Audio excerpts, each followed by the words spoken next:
မင်္ဂလာပါခင်ဗျာAODကပတ်စင်တင်ဆက်နေတဲ့ editor စကားဝိုင်းအစီအစဉ်ကနေကြိုဆိုလိုက်ပါတယ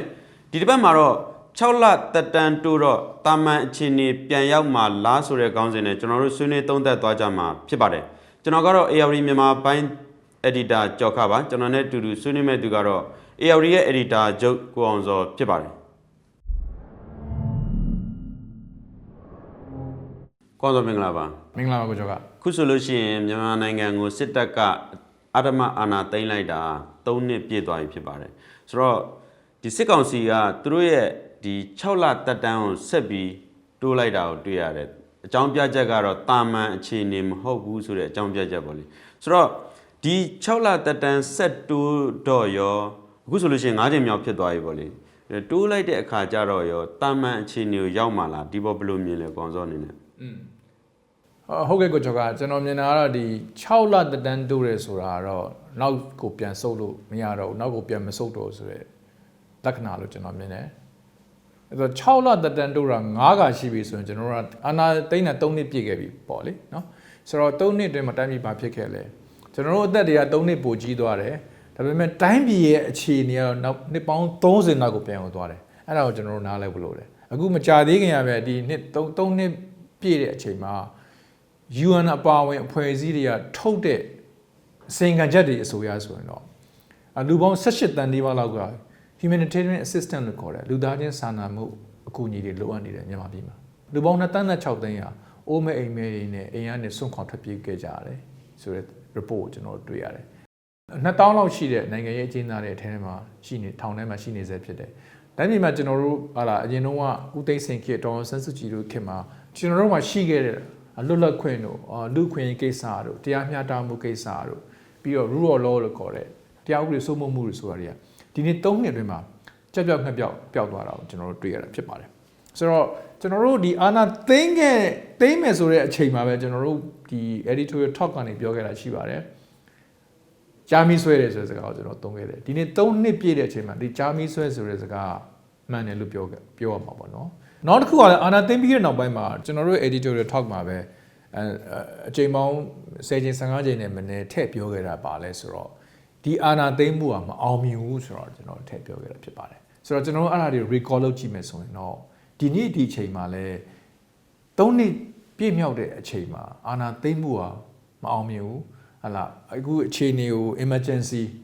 emergency period ကိုသူထပ်ပြီးတိုးတာကိုကျွန်တော်တွေ့ရတာကျွန်တော်ဖြစ်ပါတယ်ဆိုတော့ဒီစကားအဆုံးမသက်ခင်မေးချင်တာပါလဲဆိုတော့အာနာသိမ်းဖို့အတွက်သူတို့ပြင်နေတဲ့အချိန်မှာအာနာသိမ်းဖို့ကိုလှုံ့ဆော်ပေးခဲ့တဲ့ကြံ့ခိုင်ဖွံ့ဖြိုးရေးပါတီရှိတယ်တခြားနိုင်ငံရေးပါတီလေးတွေရှိတယ်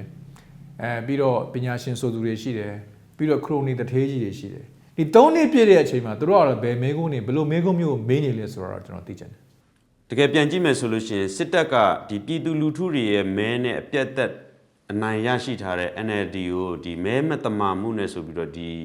အာဏာကိုအဓမ္မသိမ်းခဲ့တာပေါ့ဒီရဲ့အကျိုးဆက်ကဒီတိုင်းပြည်မှာလူအသေးပြောက်တယ်များတယ်တိုင်းပြည်ကစိုးရုပ်ကျသွားတဲ့အခြေအနေထိဖြစ်တယ်ပေါ့လေအဲ့တော့ဆိုလို့ရှိရင်လေတကယ်တမ်းဒါဒီစစ်တပ်ကပြည်သူလူထုရဲ့မျက်နှာကိုကြည့်ခဲ့မယ်ဆိုလို့ရှိရင်ဒီဖေဖော်ဝါရီလထဲမှာပဲဟာဒီပြည်သူလူထုတွေလမ်းပေါ်ထွက်တဲ့ဒီမြို့တွေရွာတွေမှာလမ်းပေါ်ထွက်ပြီးဆန္ဒပြခဲ့ကြတယ်လဲနေတေအောင်မြင်းဆောင်မကြံဆိုတဲ့ပုံစံမျိုးပေါ့လေလူသိန်းနဲ့တန်းနဲ့ချီပြခဲ့တဲ့လူတွေဒီအာဏာသိမ်းမှုလက်မခံကြောင်းပြခဲ့တဲ့အားတွေစစ်တပ်ကလုံးဝမကြည့်ခဲ့ဘူးထက်သွင်းစဉ်းစားခြင်းမရှိဘူးလို့ပြောလို့ရတယ်ပေါ့နော်ဘာလို့လဲဆိုတော့သူ့ရဲ့အာဏာတိဆောက်ရေးတည်မြဲရေးအတွက်ကိုပဲလုံပန်းနေတယ်လို့ပြောလို့ရတယ်ဒီပြည်သူတွေရဲ့ဆန္ဒတစ်ချက်မှမကြည့်ဘူးဒီဟာနောက်ဆုံးပိတ်ဒီအတ်တူတစ်ချောင်းတော့မပါတဲ့ဒီပြည်သူတွေကိုဒီစစ်မြေပြင်လူမျိုးပြစ်ခတ်တပ်ဖြတ်ခဲ့တာတွေအများကြီးဖြစ်ခဲ့တယ်ဒီ AAPP ရဲ့ဒီ3နှစ်ပြည့်ထုတ်ပြန်ချက်တွေကိုကျွန်တော်တို့ကြည့်မယ်ဆိုလို့ရှိရင်ဟလာဒီစုစုပေါင်းဒီချိန်ထိဒီတပ်ဖြတ်ခဲ့တာ4500နီးပါးလောက်ရှိပြီးတော့ဒီအကျဉ်းထောင်တွေထဲမှာဒ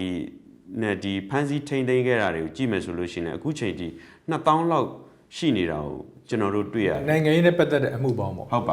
တယ်ဆိုတော့အဲ့လောက်အခြေအနေကိုကျွန်တော်တို့တွေ့နေရတာဖြစ်ပါတယ်ဒါဒီစစ်တပ်ကဒီမဲမတမာမှုဆိုတဲ့အကြောင်းပြချက်ကိုလုတ်ပြီးတော့ဒီအာဏာသိမ်းလိုက်တဲ့အတွက်ကြောင့်ဖြစ်လာခဲ့တဲ့အကျိုးဆက်တွေပေါ့လေအခုဆိုလို့ရှိရင်တိုင်းပြည်တစ်ပြည်လုံးကစစ်မြေပြင်လို့ဖြစ်နေရတဲ့ပြဿနာတွေကလည်းဒီစစ်တပ်က မိုက်မဲအာနာသိမ့်လိုက်တဲ့ကိစ္စကြောင့်ဖြစ်တယ်လို့ပဲပြောရမှာပေါ့လေဆိုတော့ပြန်ကောက်မယ်ဆိုရင်အာနာသိန်း3နှစ်ပြည့်ပြီ6လသက်တမ်းထပ်တိုးပြီ6လသက်တမ်းတိုးတဲ့အဓိပ္ပာယ်ကတော့နောက်တော့6လငယ်မှာဆက်နေအောင်ပါပေါ့နော်တည်ငြိမ်မှုတွေကိုခုနကသူပြောသလိုပဲတည်ငြိမ်မှုတွေကိုတကယ်ယူလာနိုင်မလားပေါ့ကျွန်တော်လုံခဲ့တဲ့6လမှာကျွန်တော်တို့အဓိကထားဆွေးနွေးခဲ့တာဘာလဲဆိုတော့1027စစ်စင်နဲ့ပတ်သက်ပြီးဆွေးနွေးခဲ့တာရှိပါတယ်အဲ့မှာကျွန်တော်တို့အားလုံးသတင်းစာဆရာတွေပြည်ပသတင်းစာဆရာတွေမြန်မာအရေးကိုလေ့လာတဲ့သူတွေအဓိကပြောတာကတော့မြန်မာပြည်မှာရှိတဲ့ power balance နိုင်ငံရေးချိန်ခွင်ရှာပြောင်းသွားပြီဆိုတာကိုကျွန်တော်တို့ပြောတာပေါ့နော်ဆိုတော့1027ဒါလုံခဲ့တဲ့3လနဲ့6လမှာမဖြစ်ခဲ့ဘူးဆိုရင်ကျွန်တော်တို့ဒီနေ့ဆွေးနွေးနေတဲ့ပုံစံတစ်မျိုးဖြစ်လိမ့်မယ်ဆိုတော့အဲ့မှာတည်းကကျွန်တော်ထင်တယ်ဒီ landscape လည်းပြောင်းသွားပြီအခင်းချင်းပြောင်းသွားပြီပြီးတော့ဒီ power balance လည်းပြောင်းသွားပြီလို့ကျွန်တော်တို့ပြောလို့ရတယ်နောက်6လမှာလည်းလာကျွန်တော်တို့မြင်နိုင်တယ်စစ်ကောင်စီရဲ့အနေအထားမြန်မာစစ်တပ်ရဲ့အနေအထားပို့ပြီးတော့ကျုံသွားတာကိုကျွန်တော်တွေ့တာဖြစ်ပါတယ် decline လို့ခေါ်တဲ့ shrink ဖြစ်တယ်လို့ပြောကြတယ်အင်္ဂလိပ်လိုဆိုရင်တော့ဆိုတော့ဒီအနေအထားမှာတော့နောက်6လအတွင်းမှာသူကဘယ်လိုမျိုးနဲ့တိုင်းပြည်ကိုတည်ငြိမ်အောင်ပြန်တည်ဆောက်နိုင်မလဲဆိုတော့ကျွန်တော်တို့မထင်ဘူးလို့ပဲအကျိုးပြီးပြောလိုက်ပါစေအဲ့တော့သူက6လသက်တမ်းတိုးပေမဲ့အထက်နဲ့ပြင်မှာရှိတဲ့စောင့်ကြည့်တဲ့သူတွေကမေးနေရတော့ဗိုလ်ချုပ်ကြီးမရောက်နိုင်အောင်6လခံမမလားလို့မေးနေကြတာတော့ရှိတယ်ဆိုတော့6လသက်တမ်းတော့တိုးလို့ရတယ်ဒါပေမဲ့ तू ကတော့6လခံမမလားလို့ပြောနေတာမျိုးတွေလည်းကျွန်တော်တို့ကြားရတာပေါ့။ဘာကြောင့်လဲဆိုတော့ခုနပြောသလိုပဲရန်သူတွေဝိုင်းနေတဲ့နေပြီးတော့ရန်သူတွေဝိုင်းနေတဲ့ဗိုလ်ချုပ်ကြီးမင်းအောင်လှိုင်ဖြစ်တယ်။ဟလာမကြသေးခင်ကပဲမြန်မာအရေးကိုအများကြီးရေးတဲ့ကျွန်တော်တို့ရဲ့မိတ်ဆွေက Larry Jagan ကနေပြီးတော့ Bangkok Post မှာဒီတရက်နေ့မှာပဲရေးတယ်။ဘာလဲဆိုတော့ညဘက်အိမ်တော့မှအိတ်ဆေးထိုးပြီးအိတ်နေရတယ်။ဗိုလ်ချုပ်ကြီးမင်းအောင်လှိုင်အိတ်ဆေးထိုးပြီးအိတ်နေရတယ်ပေါ့နော်။သူ့လာတွေ့မဲ့သူတွေသူမယုံတော့ဘူးသူအဲ့လူတွေကိုနဲ့တွေ့ဖို့ကိစ္စမှာလဲ body search တေချာလုပ်ပြီးမှတွေ့ခွင့်ပေးတယ်ဆိုတဲ့ကိစ္စတွေပေါ့ဗိုလ်ချုပ်ကြီးဒုတိယဗိုလ်ချုပ်ကြီးစိုးဝင်းရန်စဆိုတော့ဒါတွေကဒီသတင်းတွေသာမှန်ကန်ခဲ့မယ်ဆိုရင်တော့6လသက်တမ်းတိုးတဲ့အခါမှာတကယ်တော့ဆက်ပြီးတော့ဒီဝေဒနာတွေကိုတကယ်ခံစားရမှာတော့အဲ့အာနာသိမ့်တဲ့ဗိုလ်ချုပ်ကြီးမင်းအောင်လှိုင်လို့ပြောမှာပေါ့နော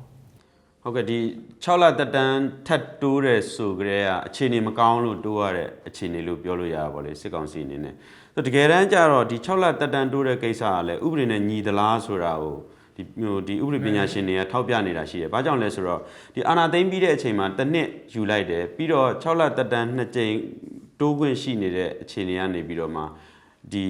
ဒီဖွဲ့စည်းပုံအခြေခံဥပဒေဘောင်ကိုကြော်ပြီးတော့နောက်ထပ်3ကြိမ်တိုးတယ်ပေါ့စုစုပေါင်း5ကြိမ်ထိတောင်ရောက်ခဲ့ပြီဆိုတော့ဒီသူတို့ကိုယ်တိုင်ဒီ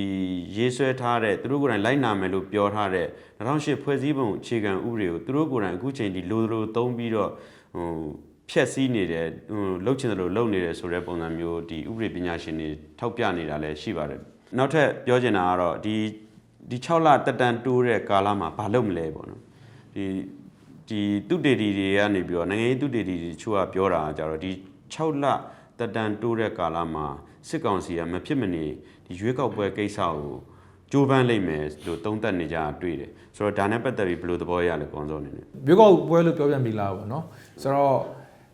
့စစ်တပ်ကကြီးမှုပြီးလုံးမဲ့စစ်ကောင်စီကကြီးမှုပြီးလုံးမဲ့ရွေးကောက်ပွဲကဘယ်လိုနည်းနဲ့မှ free and fair မဖြစ်နိုင်ပါဘူးဟာလားတရားမျှတမှုလည်းရှိမှာမဟုတ်ဘူးလွတ်လပ်မှုလည်းရှိမှာမဟုတ်ဘူးနောက်ပြီးတော့နိုင်ငံရေးဘောင်ချင်းပြီးတော့စီးရေးဘောင်ကျယ်လာတဲ့အချိန်မှာဘယ်လိုမျိုးရွေးကောက်ပွဲကိုလုပ်မှာလဲဒါအမေကွန်းထောက်မှာပေါ့ဒါပေမဲ့ဒီ6လသက်တမ်းတိုးတဲ့အချိန်မှာ reshuffle တချို့လောက်တာကိုကျွန်တော်တွေ့ရတယ်အဲ့မှာဘာလဲဆိုတော့ UEC ဥက္ကဋ္ဌကိုအပြောင်းလဲလုပ်တဲ့ကိစ္စပဲဖြစ်တယ် UEC ဥက္ကဋ္ဌဖြစ်တဲ့ဦးသိန်းစိုးကိုအပြောင်းလဲလုပ်တဲ့ကိစ္စပေါ့နော်ဆိုတော့နောက်ပြီးတော့ပါ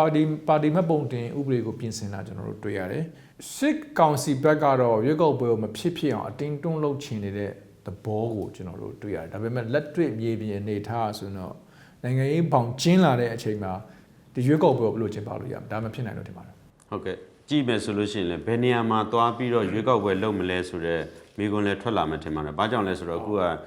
အစောကပြောခဲ့တယ်လို့ပဲတနိုင်ငံလုံးစစ်မြေပြင်အနေအထားတွေဖြစ်လာတယ်။နေပြည်တော်တောင်မှပဲမလုံခြုံတော့တဲ့အခြေအနေရန်သူတွေဝိုင်းနေတဲ့အခြေအနေဖြစ်နေတဲ့ကာလဆိုတော့ဒါလည်းမိကွန်းထုတ်เสียဖြစ်လာတာပေါ့လေ။ရွေးကောက်ပွဲဘယ်နေရာမှာလုပ်မှာလဲလုပ်ဖို့နေရာရှိရလားဆိုတာမျိုးပေါ့လေ။နောက်တစ်ခုကတော့ဒီအခြေအနေပေါ်မှာလာဒီအတိုက်ခ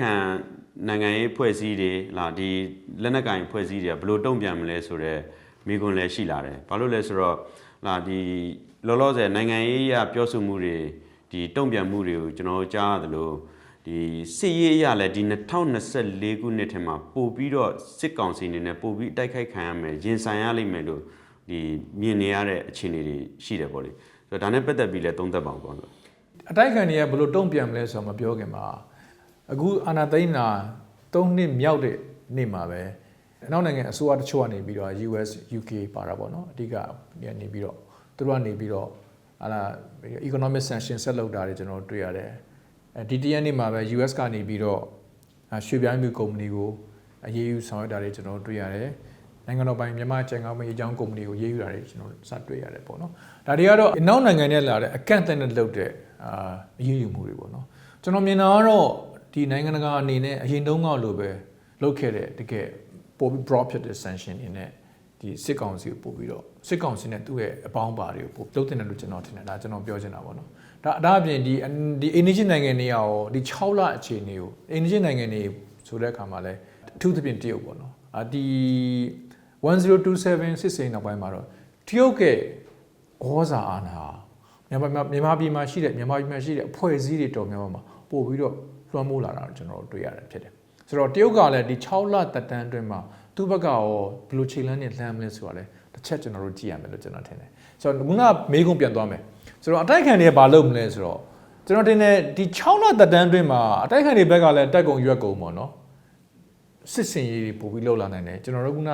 ကာဘာလုပ်ခဲ့တဲ့ကရင်ပြည်နယ်တို့ကချင်ပြည်နယ်တို့ကယားပြည်နယ်တို့အချင်းတို့ရှမ်းပြည်ဟဲ့လားအဲ့လိုဒေသတွေမှာဒီစစ်စင်ရေးတွေတိုင်းဒေသခံအဖွဲ့တွေနဲ့အတူ PDF တွေရဲ့စစ်စင်ရေးတွေကျွန်တော်ပို့တွေ့လာနိုင်တယ်လို့ရခိုင်ပြည်မှာဆိုရင်လည်းတိုက်ပွဲတွေကျွန်တော်ဆက်တွေ့ရမယ်လို့ကျွန်တော်တို့ထင်တယ်။ဘာကြောင့်လဲဆိုတော့စစ်တပ်ကဟန်မဲရှိတော့တယ်အရင်ကတော့အင်အားမကြီးတော့ဘူးဆိုတော့တိသွားတဲ့အခါမှာလက်နက်ကန်အဖွဲ့တွေပို့ပြီးတော့ဖိပြီးတိုက်လာမယ်ဆိုတာမျိုးမြင်ရတယ်ပေါ့။အချိန်လေးမှာလည်းကျွန်တော်မြင်တာတော့မြန်မာစစ်တပ်အနေနဲ့ဒီ6လအတွင်းမှာမိခုံရန်ကုန်ပြန်ပြီးတော့တိုက်လာနိုင်တယ်။အဲ့တော့မြို့သိမ်းတိုက်ပွဲတွေပြန်ဖြစ်လာနိုင်တယ်။ပြည်သူလူထုပို့ပြီးတော့သူရဲဆက်ဖြိုခွင်းမှတွေရှိလာနိုင်တယ် PDF တွေနဲ့ဒီလက်နက်ကန်အဖွဲ့တွေနဲ့ပေါင်းစည်းနေတဲ့နေရာတွေမှာရှိတဲ့ပြည်သူလူထုပို့ပြီးတော့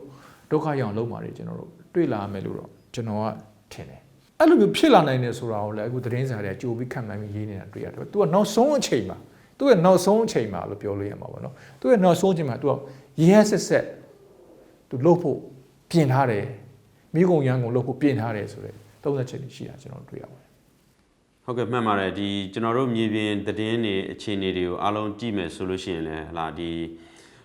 ရခိုင်ပြည်နယ်ရှမ်းပြည်နယ်ဟလာကချင်ပြည်နယ်စကိုင်းတိုင်းနဲ့ဒီတနင်္သာရီဒေသတွေဒီကရင်ပြည်နယ်တွေမှာဒီတိုက်ပွဲတွေကပို့ပြီးတော့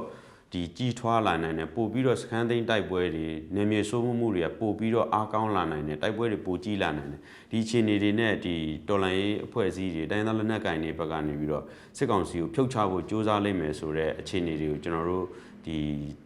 ကြားမြင်နေရတာပေါ့လေဆိုတော့ဒီ2024ထဲမှာဒီအကြီးအကျယ်ကိုဒီစစ်ရေးရ PR ပေးပြီးတော့စိုးမိုးမှုလုပ်ဖို့အခြေအနေတွေကိုကျွန်တော်မြင်လာနိုင်ရတာပေါ့လေဆိုတော့ပြန်ပြီးတော့ညီကုန်းချုပ်ကြည့်မယ်ဆိုရင်ဒီစစ်ကောင်စီမှာ legitimacy လည်းမရှိဘူးသူ့ထောက်ခံမှုလည်းမရှိဘူးဟလာစစ်ရေးရတဲ့သူကအတော်ရှုံးနေပြီအတော်ပန်းနေပြီလို့ပြောလို့ရတယ်သူ့ရဲ့အင်အားလည်းပို့ပြီးတော့ကျုံသွားတယ်သူကအရှုံးဘက်ကိုသွားနေတဲ့ခြေလမ်းတွေလို့ကျွန်တော်တို့ခြေလမ်းတွေကိုကျွန်တော်တို့မြင်နေရတာပေါ့ကြောင့်မြင်နေရတာပေါ့နော်ဒါကြောင့်လည်းအတိုက်ခံဘက်ကဖိပြီးတိုက်မှရမယ်ဆိုတဲ့စိတ်သက်ဝင်သွားပြီဒါကြောင့်လည်းကျွန်တော်တို့မြင်တာကတော့စစ်တပ်ဘက်ကလည်းရဲဆက်ဖြိုခွင်းမာတွေရှိနိုင်တယ်လို့အတိုက်ခံဘက်ကလည်းလက်နက်ကင်တိုက်ခံဘက်ကလည်းဟလာစစ်ကောင်စီကိုဒီတစ်ခေါက်တော့ပြတ်ချရအပြတ်ချမယ်ဆိုတဲ့ပြတ်တိုက်ရမယ်ဆိုတဲ့ဒါနိဒံမျိုးရှိတယ်လို့ကျွန်တော်သုံးသပ်လို့ရပါတယ်ဟုတ်ကဲ့ကောင်းဆုံးကျေးဇူးတင်ပါတယ်ကျေးဇူးတင်ပါတယ်ကိုကျော်ပါ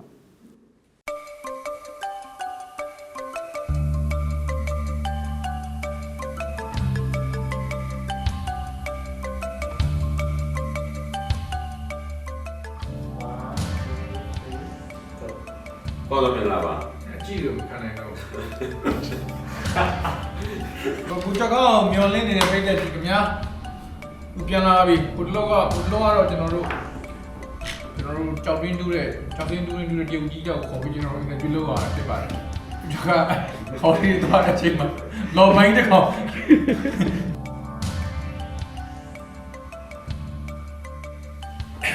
အင်ဂျင်စီရမယ်အင်ဂျင်စီပြန်